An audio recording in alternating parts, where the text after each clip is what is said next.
नमस्कार दोस्तों, जय हिंद जय भारत। देश का सैनिक एक ऐसी चीज होती है जो पूरी तरह से सिक्योर करती है देश के प्रत्येक नागरिक को। और अगर वही सैनिक परेशान हो, हताश हो, निराश हो और सरकार की जो पॉलिसियां हैं वो उनको फैसिलिटेट नहीं कर रही हैं और उनमें लगातार गुस्सा भरा हो, तो सोचिए उस देश की क्या हालत होगी। तो ऐसे में समझने वाली बात यह है कि क्या सरकार की मजबूरियां हैं जो उन सैनिकों को हताश कर रही है, परेशान कर रही है और जिसकी वजह से सैनिक धरने पर बैठे हुए हैं। बहुत से ऐसे मुद्दे उठाए जा रहे हैं पेमेंट रिवीजन को, जिसमें कि वन रैंक वन पेंशन 2 शामिल है, इक्वल एमएसपी शामिल है और 18 महीने के डीए का एरियर शामिल है।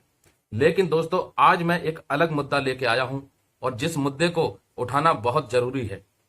और यह मुद्दा केवल सैनिकों के लिए नहीं है, यह मुद्दा देश के तमाम करोड़ों कर्मचारी और पेंशन भोगियों के लिए है। दोस्तों, आपको याद है कि 7वां वेतन आयोग जनवरी 2016 से लागू होना चाहिए था, जो कि लागू तो किया गया, लेकिन उसका जो पेमेंट मिला वो 2018 में मिला। लेकिन मैं आपको यहां पे एक चीज याद दिला दूं, सिर्फ पेमेंट को रिवाइज किया गया था, अलाउंसेस को नहीं रिवाइज किया गया था।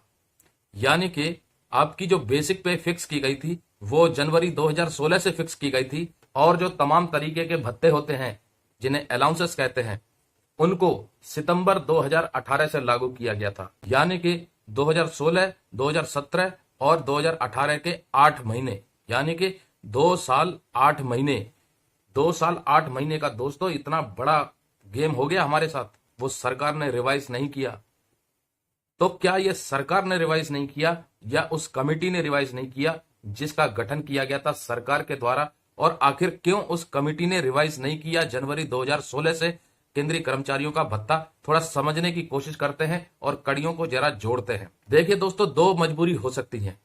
या तो सरकार के पास उस वक्त पैसा नहीं होगा, अगर पैसा होगा तो सरकार ने पहले से ही कमेटी को बता दिया होगा कि केवल इतने ही बजट में आपको 7वां वेतन आयोग लागू करना है, जिसकी वजह से कमेटी के ऊपर एक बोझ आया होगा कि इतने पैसे के अंदर किस तरीके से अलाउंसेस को भी एनहेंस किया जाए और बेसिक पे को भी रिवाइज किया जाए। तो कहीं ना कहीं ये मान सकते हैं सरकारी दबाव भी होगा कमेटी के ऊपर, जिसकी वजह से कमेटी ने 2 साल 8 महीने का जो अलाउंस था उसको रिवाइज ना करके सितंबर 2018 से रिवाइज किया। और इस मुद्दे को किसी भी संगठन ने नहीं उठाया, क्योंकि ये जो विसंगति है ये सबसे बड़ी विसंगति है किसी भी वेतन आयोग में। हम बात करते हैं 18 महीने के डीए के एरियर की, जो कि सरकार ने साफ मना कर दिया। भाई, हम मान सकते हैं कि चलो 2016 में आप सरकार में आए थे, थोड़ा सा टाइम लगता है सेटल होने में, 2 साल फिर भी हो गए थे, आपने फिर भी 4 साल के बाद किया, चीजों को संभाली होंगी, देश का जो वित्तीय घाटा था उसको शायद कम करने में आपको वक्त लग गया होगा, तो आपने 7वें वेतन आयोग की जो भत्ते थे वो सितंबर 2018 से लागू किए। लेकिन आपके पास अब क्या मजबूरी है जो आप 18 महीने का डीए का एरियर नहीं दे रहे?